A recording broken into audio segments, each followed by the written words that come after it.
Amis marketeurs, bonjour. Je suis Elie Lieberman de Marketing Coach et je suis co-président du club B2B de l'ADTEM, aussi membre du conseil d'administration. Je suis très heureux aujourd'hui dans ce contexte un peu compliqué pour la direction marketing d'introduire le sujet de la fidélisation. Et cette grande étude sur la fidélisation B2B a été conduite auprès de 114 décideurs marketing. Guillaume Chollet, vous êtes le patron de l'agence Kiss the Ride à l'origine de cette étude. Et pourquoi avoir lancé cette grande étude sur la fidélisation B2B? Bonjour à tous, tout d'abord. Effectivement, c'est assez simple en fait. Dès qu'on aborde le sujet de la fidélisation ou de la stratégie de fidélisation en B2B, eh bien malheureusement, il nous manque assez rapidement des références. Et très rapidement, ce que font les annonceurs, notamment en B2B, ils vont se référer à ce qui se fait dans le monde du B2C. Alors, sur le fond, ce n'est pas tout à fait faux, puisque les enjeux, qu'on soit en B2B ou en B2C concernant la fidélisation, sont assez similaires. On cherche quoi? On cherche à avoir des clients, une pérennité la plus longue possible avec nos clients, une profitabilité aussi la plus importante possible avec nos clients, puis le fait aussi qu'ils soient finalement assez ambassadeurs de la marque et de ce qu'on fait. Donc à ce niveau-là, c'est assez similaire. Mais par contre, quand on rentre dans la mise en œuvre d'un programme, dans la façon dont on va l'opérer, la façon dont on va s'adresser finalement aux cibles, là, les choses diffèrent.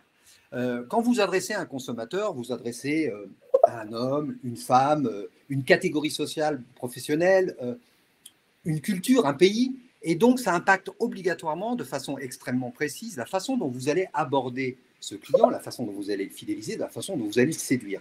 En parallèle de ça, dans le monde professionnel, ce n'est pas vraiment le cas. Ce qui finalement drive en fait le professionnel, c'est avant tout le produit ou le service qu'il achète, plus que finalement la relation dite individuelle ou émotionnelle.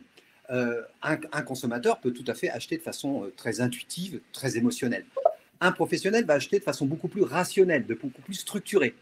D'ailleurs, vous pouvez tout à fait parler à un professionnel de chiffre d'affaires. Tu m'as fait 10 000, fais-moi 15 000. Tu m'achètes tel service, je vais t'argumenter pourquoi faire tel autre service. Ce qui, effectivement, est facile et n'est pas envisageable du tout quand on parle évidemment à un particulier. De la même façon, un particulier, mon Dieu, s'il peut venir 3 fois ou 4 fois dans mon magasin dans la semaine, ça ne me gêne pas. Chez un professionnel, l'enjeu, par exemple, de la logistique et des choses comme ça, ce sont des choses importantes. Donc, on voit à travers ces quelques exemples que de toute façon, même si les enjeux peuvent être similaires, fondamentalement, l'approche doit être et est obligatoirement différente. Donc, ce qui nous intéressait, nous, justement, c'est d'avoir un référentiel. Et donc, on a décidé de s'adresser directement aux professionnels pour les écouter sur justement ce qu'ils pensaient ou de la façon dont ils abordaient la fidélisation ou les programmes de fidélisation ou la stratégie de fidélisation à destination des professionnels. Merci Guillaume.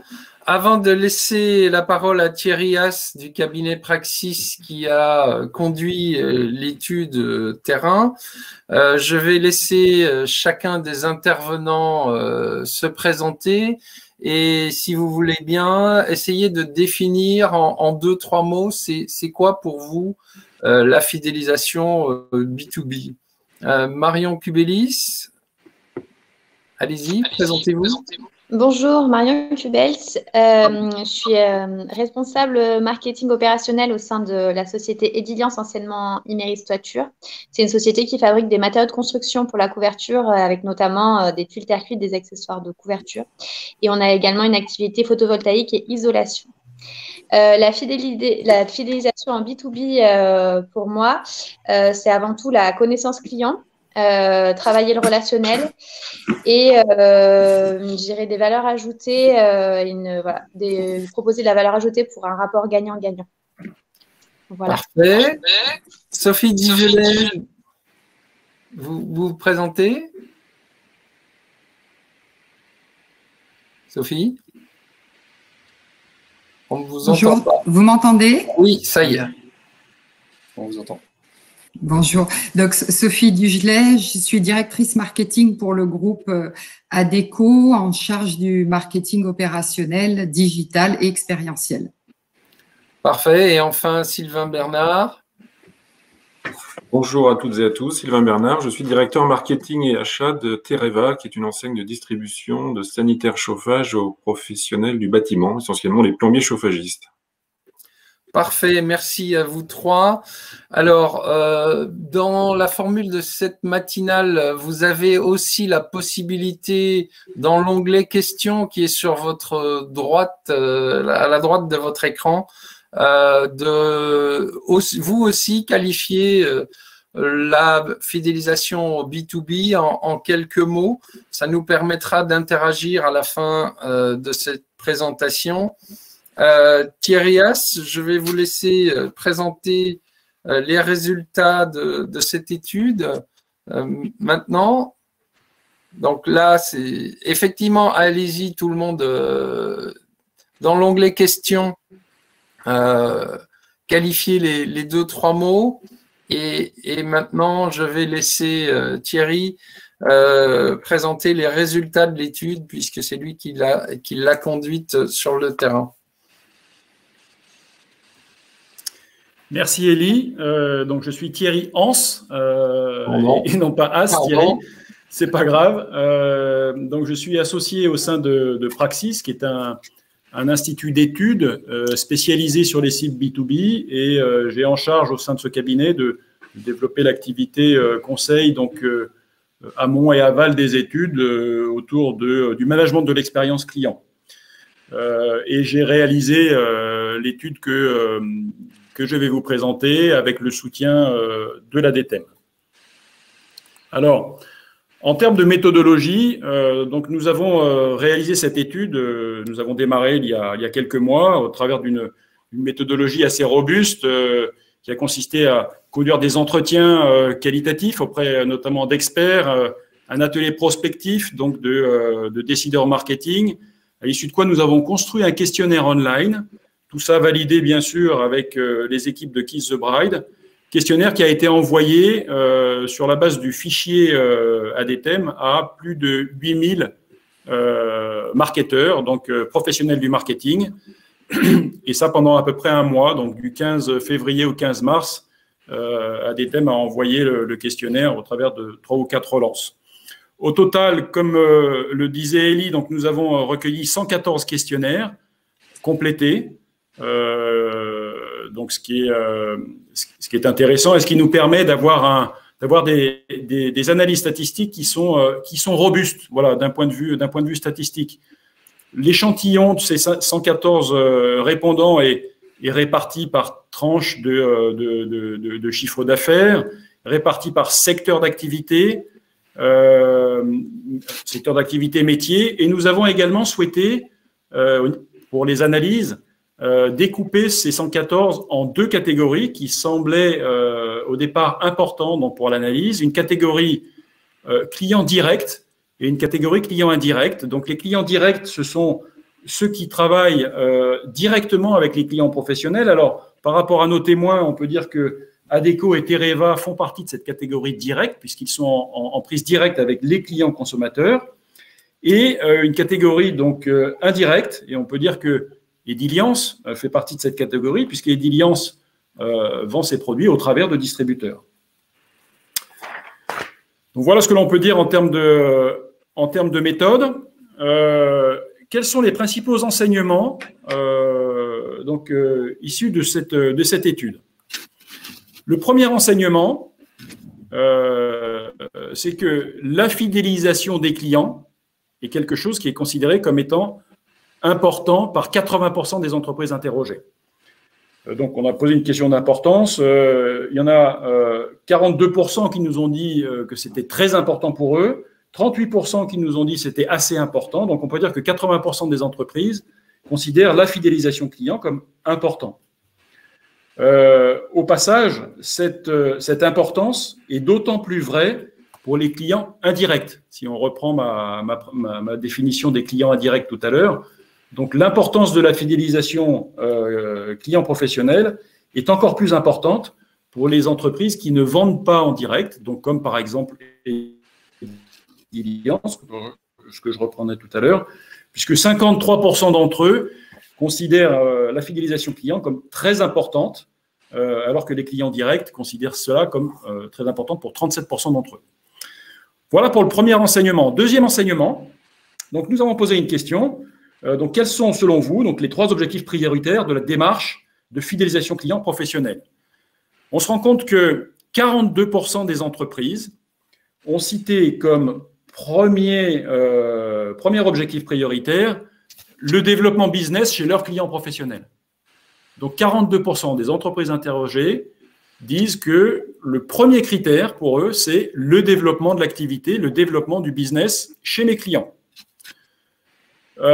Les 2 autres critères qui arrivent derrière, qui sont des critères de conservation de business chez mes clients existants et de limitation de perte de clients, donc de fuite ou d'attrition, si on les additionne, on arrive à 36%, donc des entreprises qui considèrent comme très importants les critères relatifs à la rétention.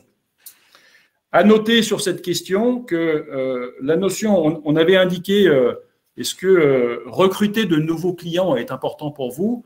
Seulement 4% des entreprises considèrent que c'est très important pour eux. Donc, ça veut dire que la notion de recrutement de nouveaux clients est un peu hors scope par rapport à la définition qu'en ont les 114 entreprises interrogées.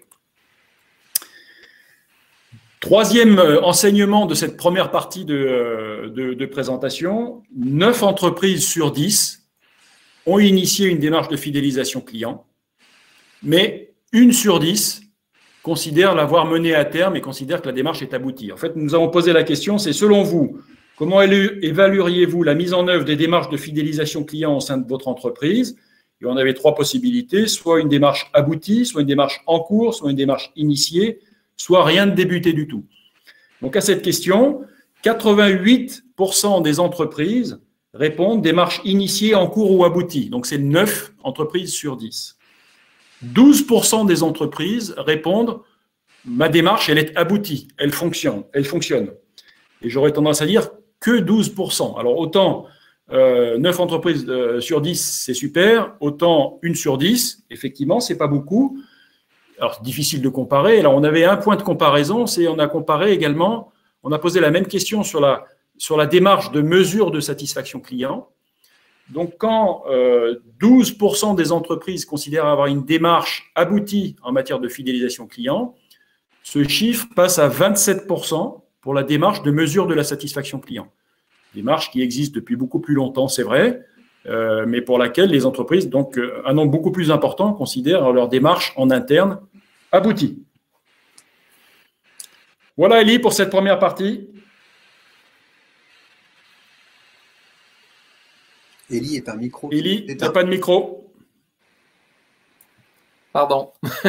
Donc, merci. C'est assez éclairant et j'ai tout de suite une question collégiale donc les différents témoins au sein de vos entreprises. Est-ce que c'est le cas, l'importance de la fidélisation?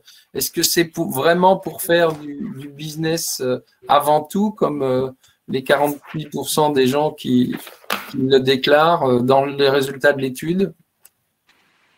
Sophie, pendant la préparation, vous avez été étonnée par les ressources allouées à l'acquisition plutôt qu'à la fidélisation, qui serait le parent pauvre.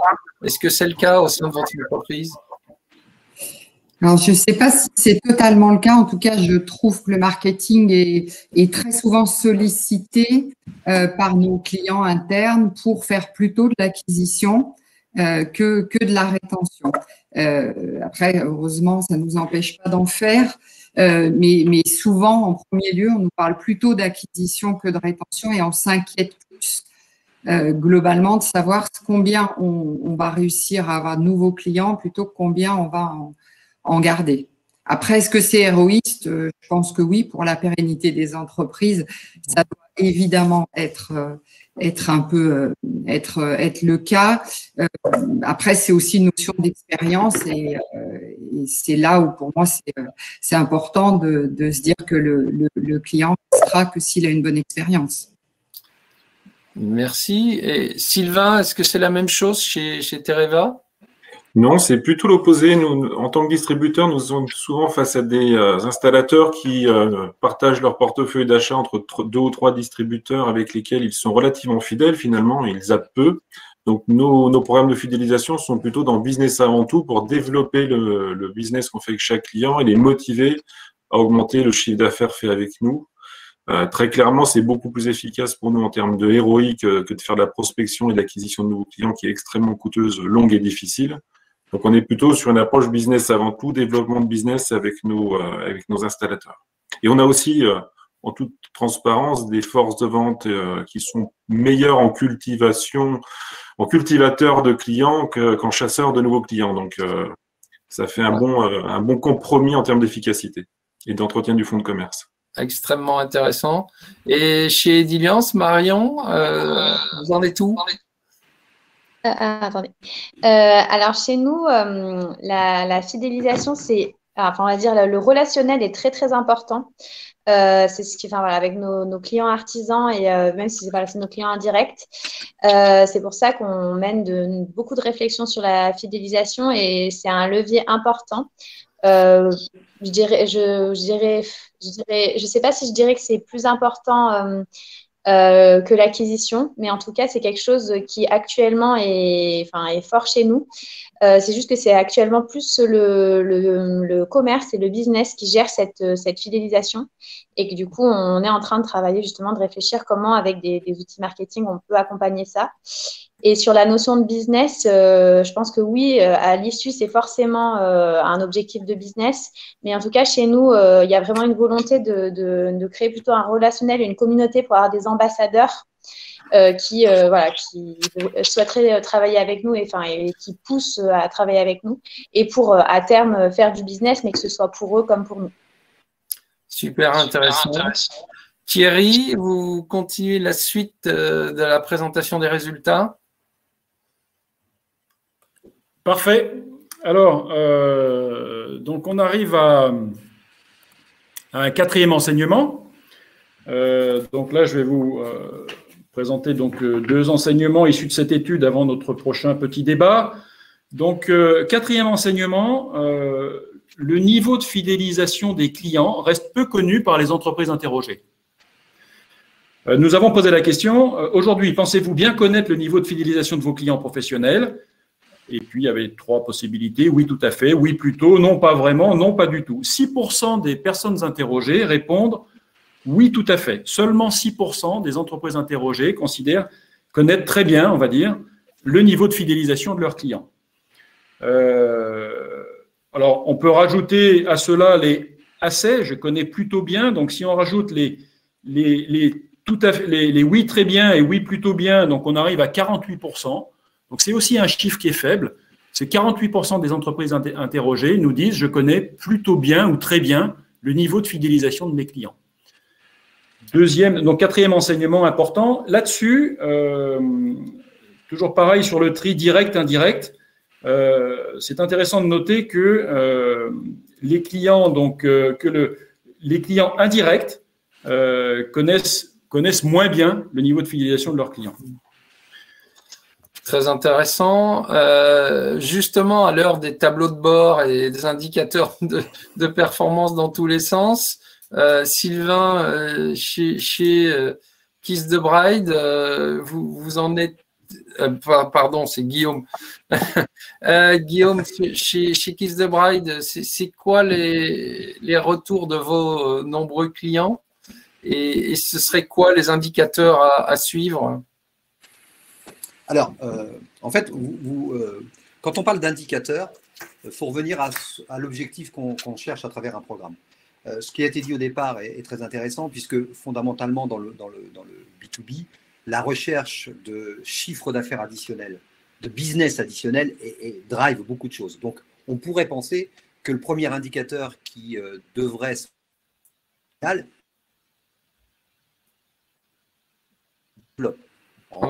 en profondeur ou en largeur. Mais souvent, ce que l'on va remarquer, c'est que pour plein de raisons, d'ailleurs, des fois parce qu'on est direct ou indirect, on n'a pas obligatoirement cette capacité à mesurer un résultat et donc on mesure des moyens. Ce qui souvent, malheureusement, peuvent amener des incompréhensions. Mesurer on va le voir, ou un taux de satisfaction, ou mesurer un indicateur RFM, finalement, ne sont que des indicateurs de moyens. Oui, on peut être satisfait sans obligatoirement être fidèle, comme on peut tout à fait venir fréquemment acheter sans obligatoirement, finalement, sur le fond, être très fidèle, c'est-à-dire générer ce qu'on cherche tous, effectivement, une relation à valeur ajoutée. Et donc, dans les indicateurs, il y a toujours un débat, notamment avec les annonceurs, entre la mesure du fameux ROI et de la mesure d'un certain nombre d'éléments qui, a priori, contribuent à la fidélisation, ce qui n'est pas toujours vérifié. Et d'ailleurs, je crois que vous allez en parler quand vous regardez les indicateurs qui finalement émergent très rapidement quand on pose la question. Sylvain Bernard, chez Tereva, vous connaissez le niveau de fidélisation de vos clients ou ça reste difficile?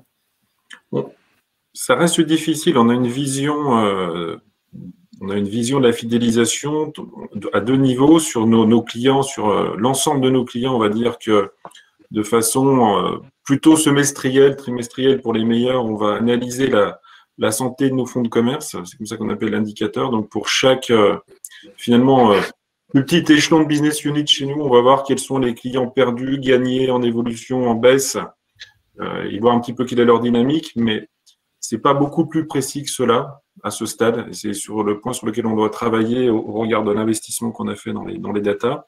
Par contre, sur le web, puisqu'on est très, très marqué digital chez Tereva, on a une analyse beaucoup plus fine du parcours du client au mois le mois, de leur origine, du statut. Il y a différents statuts depuis prospect, suspect, client gagné, perdu, en hausse, en baisse. Enfin, tout le parcours est mappé. Et là, on suit très régulièrement les clients avec des capacités d'interaction, parce qu'on est dans le monde digital, beaucoup plus pertinentes et rapides. Parfait. Merci. Thierry, vous présentez la suite. Parfait.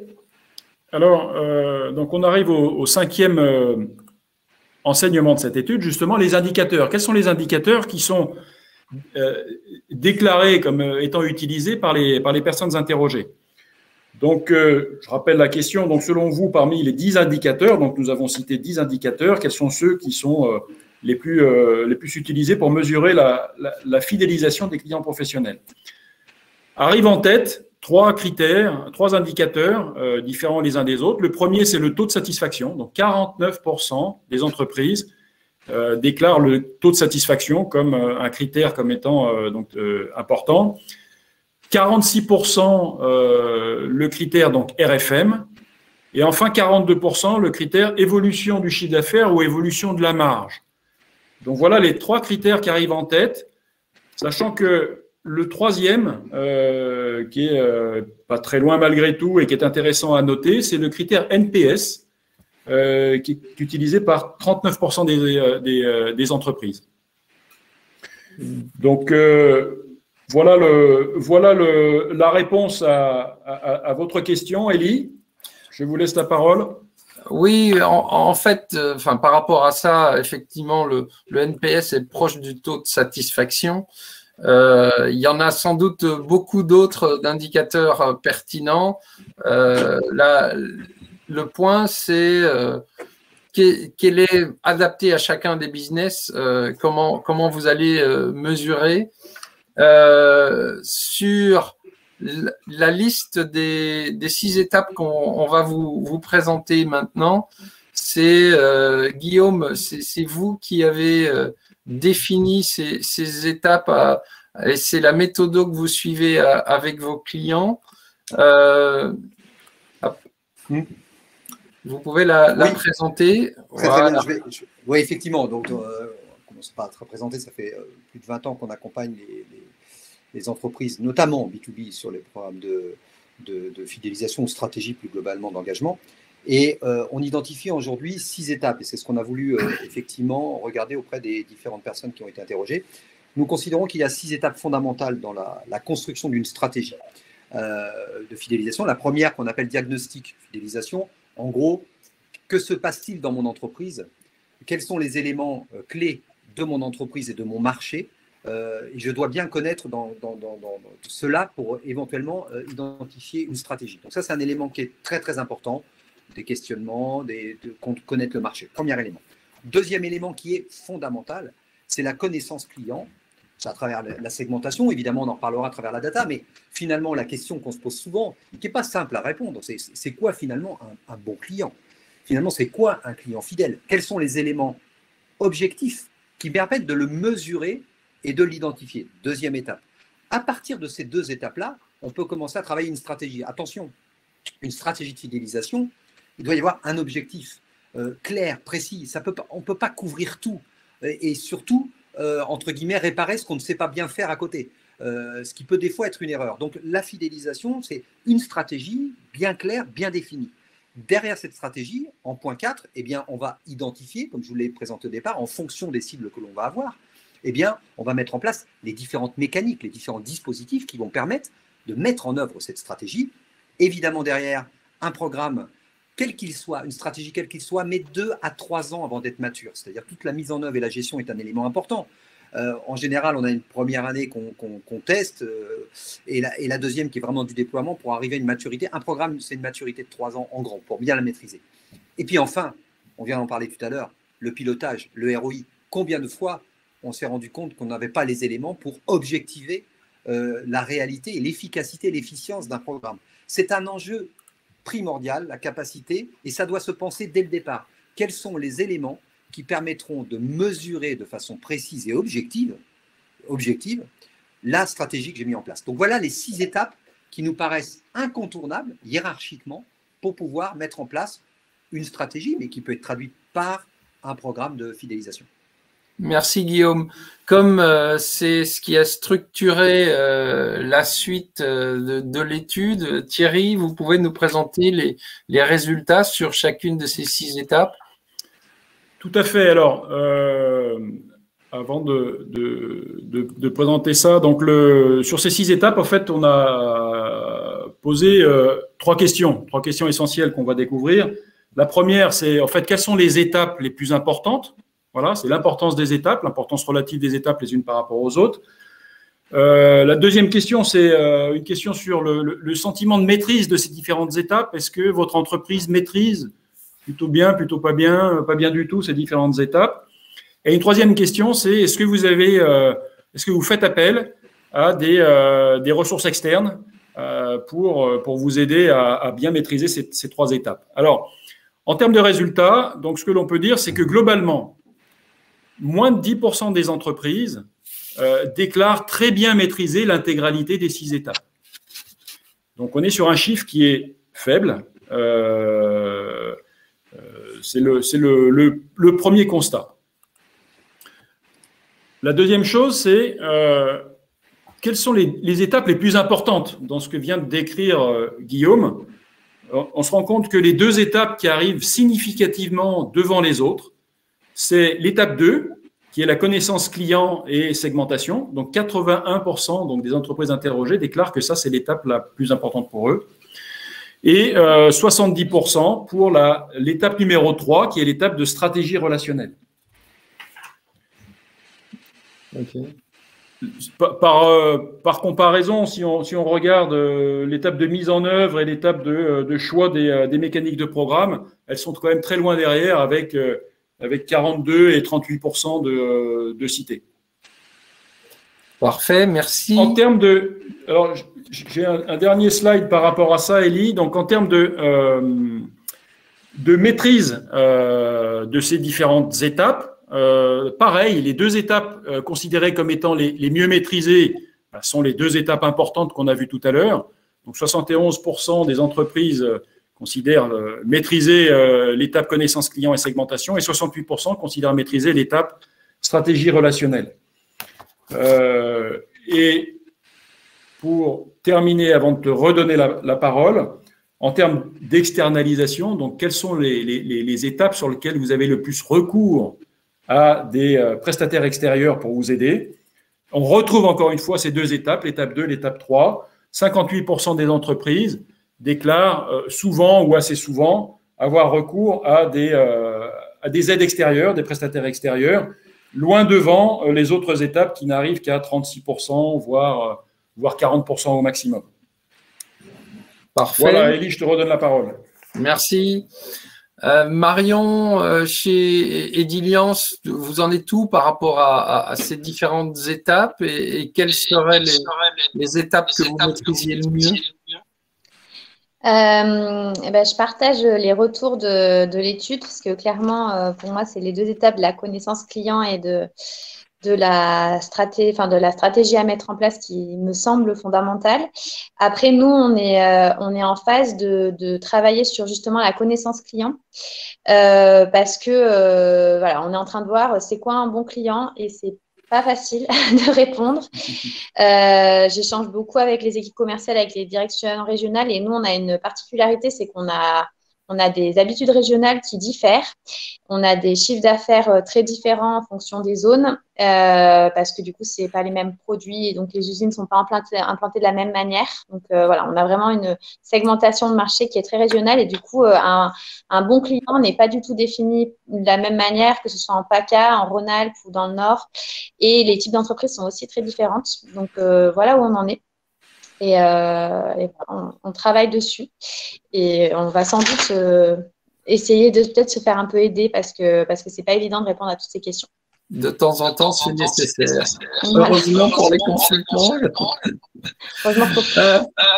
Sylvain, vous avez chez Tereva aussi une démarche de fidélisation en place.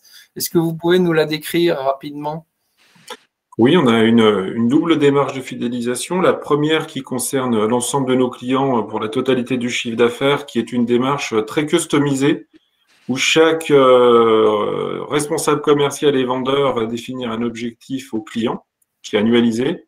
Et en fonction de l'atteinte de palier versus cet objectif, le client va toucher un système de points qu'il peut convertir en numéraire, en chèque cadeau, en cadeau en nature via des prestataires et des plateformes iDouane. On peut avoir aussi de façon récurrente tous les 2 ans, 2 ou 3 ans selon le cas, c'est une particularité de notre métier. On fait agence de voyage, on organise des voyages très importants avec les clients à qui on fait découvrir le monde entier. Et donc l'incentive va être un peu plus ambitieux à ce moment-là, puisque le cadeau est un petit peu plus coûteux, et s'inscrire sur des durées peut-être un peu plus longues que la simple année fiscale.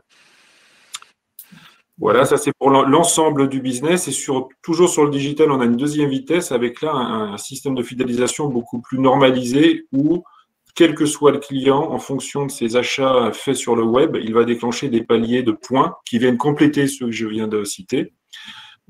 Pourquoi? Pour inciter nos clients à aller sur le web, sachant qu'évidemment, quand ils sont autonomes dans une commande web, non seulement ils discutent moins le prix, ce qui est une pratique courante en distribution professionnelle, donc je fais plus de marge, ils sollicitent moins ma force de vente, donc j'ai une productivité commerciale bien meilleure.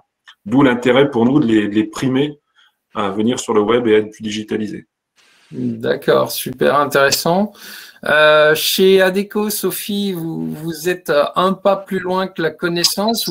Vous parlez de prédictif et de travailler le taux de churn. Vous pouvez nous en parler? Oui, alors nous, je pense que c'est aussi sur la connaissance client qu'on a le plus travaillé déjà depuis 3 ans, mais rapidement, quand on a commencé à avoir de la connaissance client, on s'est dit avec les équipes BI que ça pouvait nous aider à aller un pas plus loin.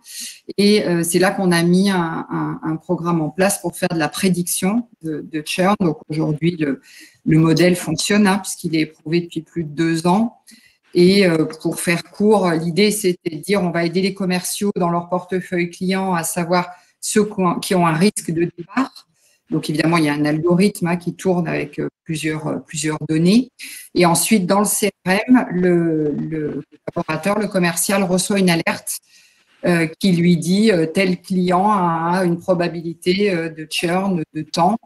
Et donc, on lui demande de prendre contact avec le client pour voir ce qui va pas. Est-ce que le client a peut-être juste une baisse d'activité très importante qui n'est pas habituelle ou est-ce qu'il est en train de changer de prestataire ou de nous donner plus que les postes les plus compliqués. Enfin, voilà, il y a plusieurs possibilités. Et on a la même alerte sur les clients détracteurs parce que je trouve aussi quand même que sur la mesure du NPS, le client qui se détracteur, il est quand même en train de vous dire qu'il n'y en a plus pour très longtemps. Et donc, on a la même démarche où il y a une alerte qui dit que le client s'est déclaré détracteur et on demande à ce qu'il soit recontacté dans les 24 heures. Oui, donc ça devient une mesure active. Enfin, le NPS, c'est pas juste constater le mécontentement, c'est aussi agir derrière pour mieux fidéliser. Ah oui. On a un programme d'amélioration de l'expérience client et finalement, ce que je viens de vous décrire, ça n'est qu'une partie de celle-ci. Et depuis quelques semaines, on a aussi l'analyse sémantique des verbatims qui nous permet d'avoir une lecture automatisée des verbatims et dire à une agence ou à une zone, voilà ce qui fait que tes clients se déclarent promoteurs, détracteurs ou passifs de ton agence, et ça permet de mettre en place un plan d'action. Après, bien sûr que le CRM aide à automatiser tout ça et à le piloter, parce que vous parliez tout à l'heure de pilotage, si c'est pas piloté, tout ça, ça a beau être très beau et technologie, ça sert à rien si c'est pas animé par le management. On est d'accord. On va continuer sur la présentation des résultats. Sur la… Alors, hop, je n'ai pas la main. Bon, on a un peu… Voilà. Ça, c'est un classique du genre, la question de qu'est-ce qui rend le client fidèle. Guillaume, chez Kiss the Bride, ça fait partie du métier d'agence d'aider les entreprises à définir leur proposition de valeur. Est-ce que c'est ça le critère numéro 1 pour faire en sorte que en pro, comme vous l'avez dit en intro, c'est l'offre qui prime? Oui, alors je voudrais presque dire en pro, et là on aurait pu parler de B2C, ça aurait été assez similaire, c'est-à-dire qu'aujourd'hui la proposition de valeur, c'est-à-dire l'offre produit, service adapté à mon marché, c'est évidemment le SMIC, si je peux me permettre, la base, et ça ressort immédiatement, on le voit bien. On voit bien même en deuxième indicateur attirer revenu, donc j'ai fait le… on voit très rapidement le service client qui est très proche d'ailleurs de la proposition de valeur globale. Donc, on voit bien que c'est quand même ça qui émerge très rapidement. C'est-à-dire, c'est d'abord et avant tout, dans le professionnel, la proposition de valeur qui prime. Un autre élément qui était très intéressant, ce qu'on a vu, c'est la personnalisation qui arrive en troisième indicateur. Ça induit assez rapidement le fait que l'offre, quelle qu'elle soit, elle doit être pensée pour moi, client professionnel. Donc, ça veut dire que l'adaptabilité, dans personnalisation, il y a l'adaptabilité de mon offre à ma problématique. Et ça ressort immédiatement. Donc aujourd'hui, effectivement, les prérequis sont autour de la proposition de valeur dès le départ. Si vous n'avez pas le bon produit, le bon service sur le bon marché au bon prix, c'est par ça qu'il faut commencer. Ça se voit là immédiatement. Thierry, les autres résultats de cette étude sur dès qu'on a dépassé la proposition de valeur, il y a quoi? Merci Guillaume d'avoir pris le relais sur ce petit problème technique. J'ai essayé. Bravo. Donc, autre question qui a été posée, c'est parmi les 7 actions de fidélisation suivantes, quelles sont celles, selon vous, qui sont les plus pertinentes pour fidéliser les clients professionnels? Donc, arrive en première position donc tout ce qui est service premium proposé, donc exclusif. Donc 60% des entreprises répondent que c'est ça l'élément le plus important. Donc le relationnel, effectivement, devient incontournable. Donc au-delà des prérequis que vient de proposer Guillaume, tout de suite derrière arrive le relationnel adapté, le relationnel exclusif. Nous avions dans cette liste évoqué voilà, les remises commerciales, les RFA, les produits offerts, les points, donc tout ce qui est relativement classique quand on pense fidélisation et quand on pense programme de fidélisation. Alors, c'est vrai que ces éléments sont arrivés plutôt en queue de peloton. Par contre, si on les met ensemble, ça fait quand même une masse non négligeable. Donc, c'est pour ça que voilà, donc la conclusion de ce chart, c'est vraiment que le relationnel devient incontournable. En revanche, tout ce qui est transactionnel, au même titre que les prérequis, reste nécessaire dans la fidélisation client B2B. Et le dernier point, donc le 12e et avant-dernier enseignement et dernier point de cette présentation, donc, quelles sont les tendances que l'on observe aujourd'hui en matière de fidélisation? Donc là, nous avons posé une autre question qui est, je vais vous citer plusieurs phrases, donc il y en avait 6 au total, qui correspondent aux tendances observées en lien avec la fidélisation client B2B. Et vous allez me dire si vous êtes tout à fait d'accord, plutôt d'accord, pas trop d'accord et pas d'accord du tout. Les pourcentages que vous avez là correspondent au pourcentage des entreprises s'étant déclarés comme tout à fait d'accord. Donc, 69% des entreprises sont tout à fait d'accord pour dire que la relation personnalisée dans les offres et la communication constitue une tendance lourde dans le domaine de la fidélisation client professionnel. Le deuxième indicateur, la deuxième tendance qui est citée après, c'est la notion de marque. C'est donc le rôle croissant de la marque au travers donc tout ce que ça permet en termes d'engagement, les éléments de renfort que ça apporte en termes de valeur et d'identité. Donc 56% des entreprises interrogées disent être tout à fait d'accord pour dire que la marque, c'est une tendance lourde également dans la fidélisation et c'est un élément qui va être très important. Et le dernier élément qui va vraiment dans le sens de ce qu'a exprimé Guillaume juste tout à l'heure, c'est la notion de service exclusif. Donc, 52% des entreprises disent que les services exclusifs sont un élément très important dans le domaine de la fidélisation client B2B. Voilà, Élie. Merci. Alors, je vais avoir une question immédiate aux 3 témoins. Est-ce que chez vous, au sein de vos entreprises, vous êtes d'accord ou pas d'accord avec les tendances qui se sont dégagées dans l'étude? Sophie, vous avez mentionné pendant la préparation de ce webinaire l'importance des promesses de la marque. C'est quoi l'impact direct avec le sujet de la fidélisation? Je vous ai parlé tout à l'heure de l'analyse sémantique. On voit bien qu'en fait le client, et pour le coup B2B, B2C, on a quasiment les mêmes retours. Il attend en fait que la promesse qui lui a été délivrée soit respectée. La promesse qui soit induite ou écrite, c'est-à-dire que nous, on a des clients qui disent en tant que leader, vous devez faire ça. Voilà, c'est le client qui décide un peu et on a du coup un rôle et il a raison de nous le rappeler. Et donc oui, pour moi, une des choses les plus importantes, c'est de respecter l'engagement qui est pris, et de traiter la réclamation. Je crois qu'on l'a pas encore abordé, mais le fait de traiter la réclamation et de traiter un client mécontent, en tout cas les clients que l'on suit sur la fidélisation, on voit bien que certains ont pu avoir quand même des insatisfactions à un moment, mais que si l'insatisfaction est créée et bien traitée, en fait, il redevient même promoteur de la marque, puisqu'en fait, on suit son circuit. Est-ce qu'il était promoteur, détracteur, passif? Et on voit qu'après une insatisfaction bien traitée, il est souvent beaucoup plus fidèle et promoteur de la marque. Oui. Ouais, il y a eu beaucoup de littérature là-dessus. C'est intéressant. Alors, amis marketeurs, posez-vous la question, est-ce que vous êtes fidèle à vos clients? C'est un peu ce qui est dit ici.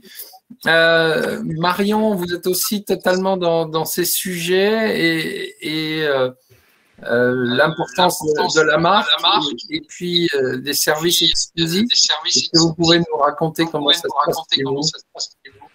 Alors nous, justement, dans nos démarches, on a posé la question. On a fait une étude également en parallèle. On a posé la question à nos clients pour savoir aussi qu'est-ce qu'ils attendent et justement quelle est cette relation à la marque. Et ce que je disais en préambule, pour nous, la fidélité, comment est-ce qu'on l'a définit, c'est vraiment le relationnel et le côté personnalisation, enfin, le côté relation personnelle. C'est vraiment ce qui est ressorti de l'étude. Et voilà, et la considération, c'est que, comme disait Sophie, c'est qu'effectivement, un client insatisfait, il a besoin ensuite d'avoir un suivi, d'avoir une vraie promesse. Et c'est ce qui est fondamental dans la relation et donc la fidélité du client. Parfait. Sylvain, il y a aussi chez vous du relationnel. On a vu dans l'étude que ça primait sur le côté avantage financier. Est-ce que vous pouvez nous donner un regard critique sur ces résultats par rapport à votre situation? Oui, alors il serait critique parce qu'effectivement, pour moi, ça ne reflète pas la réalité de nos clients, ça reflète une tendance de fond, indéniable, mais on a encore des clients qui sont quand même très attachés au bonus financier lié à la fidélisation avant toute chose. Qu'est-ce que je vais pouvoir gagner, qu'est-ce que je vais pouvoir m'acheter grâce au programme de feed. Après, effectivement, et c'est très catalysé et accéléré par les pure players web, il y a un besoin d'être reconnu, d'être identifié, d'avoir des offres customisées, des services préférentiels. Donc ça, c'est en train de se développer, mais si je devais mettre les deux sur une balance, je pense que la balance pencherait encore quand même du côté besoin et atout financier pour nos clients.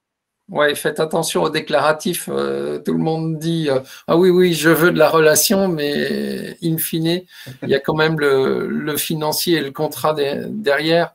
Thierry, vous pouvez nous présenter le dernier résultat de l'étude? Très bien, donc 13e et dernier enseignement de l'étude. Donc, quelles sont les évolutions qui vont impacter l'efficacité de la fidélisation B2B? Nous avons posé la question parmi les 5 tendances suivantes. Selon vous, quel impact auront-elles sur l'efficacité de la fidélisation? Donc, un impact très fort, faible ou pas d'impact du tout. Et on se rend compte qu'arrive très loin devant, et on en a déjà pas mal parlé sur ce webinaire, donc ça veut dire qu'on est en phase, la notion d'accès à la connaissance client par des outils technologiques. Donc 65% des entreprises considèrent que cet item-là, donc l'accès à la connaissance client par les outils technologiques, aura un impact très fort sur la fidélisation des clients professionnels pour demain. Deuxième donc, élément qui a été mentionné, c'est cette notion d'exploitation de l'intelligence client ou de l'intelligence relationnelle au travers des segmentations, au travers des scorings, et nos témoins en ont pas mal parlé ce matin. Donc, c'est l'exploitation de cette data pour pouvoir effectivement segmenter, catégoriser et derrière déclencher des actions adaptées. Donc, 43% des entreprises interrogées considèrent que ce point-là, qui est donc l'exploitation de la data, va avoir un impact très fort sur l'évolution des démarches de fidélisation. Voilà, les autres indicateurs sont assez loin derrière. Je pense notamment au développement de l'e-commerce, aux possibilités de communiquer massivement en multicanal ou même la digitalisation des programmes de feed qui arrivent en dernière position. Et il est intéressant de noter sur cette dernière question que les clients indirects poussent peut-être un petit peu plus la notion de développement de l'e-commerce, et les clients directs, eux, poussent peut-être un petit peu plus la notion de moyens de communication multicanal. Voilà, j'en ai terminé pour ce dernier enseignement et je te redonne la parole, Élie. Merci. Guillaume, justement, vous qui rencontrez tout type de clients B2B, vous pouvez nous raconter un peu quel est votre regard sur ce dernier résultat, la différence entre direct et indirect, pour conclure? Alors, je vais me permettre juste, parce que j'ai vu des questions passer, il y a une question qui est intéressante, parce qu'elle est très liée à la donnée qu'on vient de vous dire. On dit, mais c'est quoi la différence entre un service exclusif, finalement, et de la personnalisation? Et, je vais faire le lien directement avec ça, il n'existe pas de service exclusif s'il n'y a pas une capacité à la personnalisation, puisque, évidemment, par définition, le service exclusif ou premium, quel qu'il soit, il n'est pas pour tout le monde, c'est sa définition même, effectivement. Donc, vous ne pouvez le faire que si vous êtes capable de personnaliser. Vous n'êtes capable de personnaliser que si vous maîtrisez la donnée. Donc, c'est un élément important. Et dernière question sur ces services exclusifs, un service exclusif n'est pas un SAV ou un appel. Ça, c'est de l'offre de base aujourd'hui dans les professionnels. De dire que demain on a un service exclusif parce qu'on vous répond au téléphone 24/24, ce n'est pas un service exclusif. La notion de service exclusif, c'est quelque chose de premium et c'est quelque chose qui justement est réservé, nécessite la fidélisation, nécessite le traitement de la donnée. Sur le traitement de la donnée, les deux choses qu'on vient de voir, il y a des choses intéressantes, puisque tout le monde se dit l'outil qui va, entre guillemets, impacter le plus la fidélisation, c'est le traitement de l'information. Comme 60%, 65% des gens disent ça, ça veut dire que de façon induite, c'est encore quelque chose qui est assez peu mature, pour deux raisons. Soit parce qu'ils ont la donnée, soit parce qu'ils ne l'ont pas, ou ils ne sont pas outillés. Deuxième élément, on a vu l'intelligence, le traitement de la donnée. Avoir de l'information, ce n'est pas de l'intelligence, c'est de l'information. Traiter l'intelligence, on a parlé de segmentation et tout, c'est la capacité à justement avoir une relation intelligente, rendre cette relation justement plus personnalisée. Avoir de la donnée pour de la donnée, c'est très inutile. Par contre, avoir de l'information qui me permet, moi, de traiter les gens différemment, c'est très intéressant relationnellement, c'est très intéressant financièrement, puisque ça permet de réallouer les investissements. Troisième et dernier élément pour répondre à ta question, Élie, c'est sur l'indirect et direct. J'ai aussi bien aimé la remarque de Sylvain, parce que derrière tout cela, faut qu'on soit clair. Aujourd'hui, la relation, elle est là pour créer de la valeur. Elle n'est pas là pour créer autre chose que… Et les sentiments, c'est très bien, mais la relation et beaucoup de programmes que nous gérons, très rapidement, il faut quand même que dans la base, notamment la tarification et les avantages financiers existent. Et il y a une grande différence entre le direct et l'indirect. C'est pour ça qu'on l'a différencié. Et ça, tout le monde va évidemment le comprendre parce que tout le monde le vit. Il y a une très grande différence entre des clients, pardon, je parle de mes clients, mais d'une entreprise qui a une relation directe, c'est-à-dire un lien financier, transactionnel, réel et récurrent avec son client, de quelqu'un qui dépend de quelqu'un d'autre, c'est-à-dire de passer par un distributeur. Donc, les problèmes sont différents et on le voit tout de suite. Le direct, qu'est-ce qu'il veut? Il veut enrichir la relation qu'il a avec son client. Donc, multicanal, facilitation, on en reparlera tout à l'heure, c'est un élément qui est important pour eux. Mais l'indirect, souvent l'industriel d'ailleurs, lui, il rêve que d'une chose, c'est la maîtrise du dernier kilomètre de son propre distributeur, donc c'est d'avoir un lien direct. La digitalisation, c'est le rêve de tous les industriels, de pouvoir créer un lien direct, d'où la notion de vouloir faire du e-commerce ou des choses comme ça qui apparaît dans les yeux des industriels comme un élément qui permet, tout en respectant la distribution, ce qui est difficile, de pouvoir créer un lien direct. C'est fondamental pour cela. Et le deuxième élément, c'est que d'un côté, l'un possède la data native, c'est-à-dire en avance, donc je peux analyser, l'autre ne possède pas la donnée et ne l'a soit à prix d'or auprès d'un distributeur éventuel, soit là de façon après, c'est-à-dire essaye de mettre des mécanismes ensemble pour récupérer la donnée. Voilà, donc je voulais commenter ce diagramme, en tout cas ces éléments, parce que c'est extrêmement fondamental dans la façon dont on a d'aborder la fidélisation. Et quand on n'a pas la donnée, rapidement, on essaye de mettre du contenu, des choses qui ne froissent pas le distributeur, mais qui permettent quand même de valoriser la marque. Et donc, on est très orienté sur la valorisation, ce qui est assez normal quand on est industriel. La distribution, ce n'est pas tout à fait la même chose. Je rejoins ce que disait Sylvain. Là, on est dans l'enrichissement, l'augmentation de la valeur de la relation à travers la saturation, à travers le développement de la marge, le chiffre d'affaires, et évidemment tous les services qui vont avec. Oui, effectivement, rapidement, parce qu'il nous reste que 7 minutes. Il y a d'ailleurs une des définitions proposées par un des spectateurs, c'est les éléments, outils, dispositifs favorisant une relation commerciale B2B durable et profitable de l'ensemble des parties prenantes, tout justement dans cette chaîne de valeur. Donc, c'est extrêmement intéressant de voir comment ça se traduit selon les différents cas dans les entreprises. Marion, est-ce que vous avez une remarque à faire par rapport à ça? Moi, je suis tout à fait d'accord. Parce que nous, pour être industriel et donc indirect, c'est typiquement la problématique qui fait que je voyais votre chiffre au départ de 9 entreprises sur 10 ont initié des démarches et 1 sur 10 aboutissent. On a déjà initié plusieurs fois et on retravaille dessus et on a du mal. Et une des choses, c'est que du coup, on a du mal à qualifier parce qu'on n'a pas cette donnée.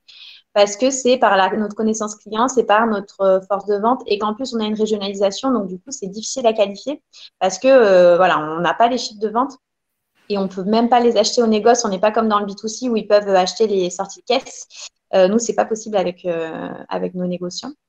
Donc voilà, donc je suis complètement d'accord avec cette remarque-là. Et c'est un vrai sujet. C'est pour ça qu'on essaye de… Et puis en plus, nos clients, finalement, c'est les distributeurs. Donc, c'est aussi eux. Donc, c'est toute l'ambivalence on veut travailler avec les utilisateurs de nos produits qui sont nos clients indirects, mais on a aussi cette relation avec le distributeur qu'on ne veut pas froisser.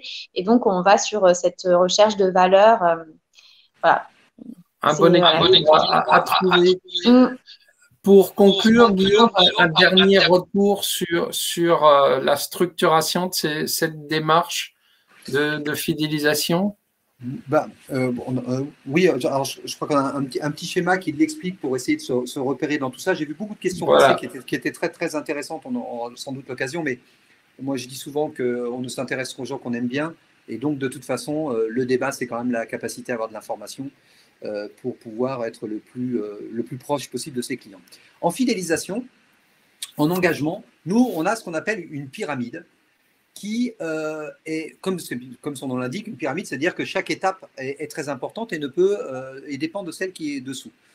En gros, aujourd'hui, si je veux être engagé par mon distributeur ou ma marque, si je me mets en place de client, la première chose dont j'ai besoin, avant de penser à autre chose, c'est que la proposition de valeur qu'on me propose est en adéquation avec mes besoins et mon marché. Voilà.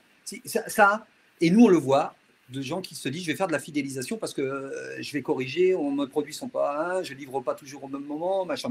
C'est la base. La base, c'est la capacité à être aligné avec son marché. Et à l'intérieur, les services qui sont directement liés à mon métier. C'est une évidence. Ça, c'est la première chose en B2B. La deuxième étape, c'est la capacité à mon distributeur ou à mon industriel en tant que client B2B, c'est qu'il m'accompagne à être meilleur. Moi, ce qui m'intéresse, c'est quand je suis distributeur ou quand je suis industriel, mon client, moi, je veux qu'il soit meilleur. Donc, ça veut dire que la deuxième étape, c'est comment je lui apporte les moyens pour que lui soit meilleur dans son métier. Des formations, des aides financières, quelles qu'elles soient, qui sont au-delà de mon métier. C'est-à-dire que je fais bien mon métier au départ et ensuite, j'aide mon client à lui être meilleur. Donc ça, c'est un élément extrêmement important et extrêmement différenciant qu'on ne retrouve pas obligatoirement en B2C. En B2C, on sera plus sur de la facilitation, mais on n'est pas là-dedans. Et là, on est dans de la formation, de l'accompagnement qui va au-delà de mon métier de base. Souvent, c'est poreux entre les deux. Des fois, on se trompe. C'est-à-dire ce qu'on a entendu tout à l'heure. C'est-à-dire que, moi, l'efficacité, c'est de lui apporter un service 24/24 au téléphone. Non. Ça, c'est l'offre de base. Donc, deuxième étape. Et dernière étape, qui est la plus importante. Moi, en tant que client, j'ai envie qu'on me considère. Qu'on me considère pour ce que je fais, pour ce qu'on me considère pour ce que je pourrais faire demain. Et donc, la capacité à considérer le client, là, on est de plus en plus proche de la personnalisation ou de l'ultra-personnalisation, comme on l'évoque, c'est-à-dire d'être capable, comme le fait des fois, comme l'a évoqué peut-être Sylvain, c'est-à-dire d'être capable de donner des avantages financiers en plus, des avantages divers et variés, mais extrêmement personnalisés en plus, simplement parce que ce client fait les efforts nécessaires pour s'aligner à votre propre stratégie. Il achète tous les produits qu'il faut, il achète sans doute tous les services qu'il faut, il se développe comme il le faut, il est ambassadeur de votre marque, bref, tous les éléments, et le client a envie d'une chose, il a envie d'être reconnu pour ça. Et ces trois étapes, elles sont tout à fait hiérarchiques. Ce n'est pas la peine de commencer par la considération si les deux autres n'existent pas. Voilà. Donc c'est intéressant parce qu'on a retrouvé à travers les statistiques que l'on a vues un certain nombre d'éléments qui démontraient que les professionnels justement portaient beaucoup d'intérêt sur l'offre, sur les services additionnels, etc. Alors, effectivement, merci parce que c'est très clair. En bas, il y a le minimum olympique. En haut, on est sur le podium du client, et en tout cas dans sa tête. On a quelques remarques dans le chat. Est-ce que l'un de vous peut donner un exemple de service premium? Ce serait quoi? Enfin, Guillaume, vous venez de le dire, la couche du milieu, c'est comment j'aide mon client à être lui-même meilleur. Est-ce qu'il y a d'autres exemples au sein de vos sociétés? Je vais en donner un à tout ça. J'ai un de mes professionnels qui est professionnel et qui a considéré que le fait de le faire passer devant tout le monde, par exemple à la caisse, c'est un professionnel, puisqu'il a des magasins, était un élément extrêmement valorisant. C'est pas son métier habituel. Il vient, mais par contre, il passe devant tout le monde. C'est-à-dire qu'il a un endroit où il passe avant. Ça, vous êtes dans quelque chose. Et pourquoi il fait ça? Parce qu'il achète globalement tous les produits, etc. Voilà. Ça fait partie du service de type premium ou exclusif. Parce que ça va au-delà de mon métier. C'était un exemple. La carte Gold. OK. Très bien. Merci. On arrive, il reste 1 minute. Donc, peut-être une remarque, une conclusion pour chacun de vous. Est-ce que vous avez été étonné par l'étude? Est-ce qu'il y a un point dans l'étude où vous dites, tiens, c'est pas comme ça chez moi, ou j'ai été surpris? Marion? Non, moi, globalement, je suis plutôt en phase avec les résultats de l'étude. Et c'est plutôt rassurant de se dire que en fait, on est tous dans le même bateau et qu'on a les mêmes questionnements. Sophie? Non, pas particulièrement surprise, juste peut-être faire un retour là d'expérience 2 secondes sur une enquête client perdue. Et parce que si on veut les fidéliser, c'est que malheureusement, des fois, on en perd et qui, pour nous, en tout cas, a été hyper riche d'enseignements et a pu nous permettre de mettre des plans d'action très rapidement en place. Donc, je pense qu'il faut vraiment écouter les clients qu'on a perdus et qui prennent le temps de nous répondre. Sylvain? Je vais rebondir sur ce qui a été dit. Alors, pas de surprise sur l'étude et je rejoins l'aspect focus client sur les clients perdus. Nous, on essaie de le faire à l'inverse le plus possible, de concevoir un certain nombre de choses et d'écouter nos clients dès le départ de chaque action. Et c'est pour moi une des étapes principales et prioritaires de la fidélisation, de les impliquer dans ce qu'on va être capable de leur offrir demain. Ça participe déjà grandement à cette fidélisation sans que ça coûte grand-chose finalement. Parfait, merci beaucoup. Alors, de toute façon, à tous les spectateurs et tous les inscrits, nous enverrons d'ici les semaines qui viennent les résultats détaillés de l'étude qui est en cours de conclusion au niveau du dossier. Donc, vous recevrez chacun un résultat. Je remercie Guillaume qui a été à l'initiative avec Kiss the Bride de cette étude. Thierry, merci beaucoup pour tout le travail qui a été fait et puis à tous les membres de l'ADTEM, bien sûr, d'y avoir participé. On est très content au sein du club B2B. C'est un lieu d'échange comme on l'a fait là. On espère qu'un jour, on pourra le faire en live face à face. On attend tout ça avec impatience, mais restez fidèles au club et puis à très bientôt. Merci, bonne journée. Merci à tout le monde. Merci, au revoir. Merci, au revoir. Au revoir.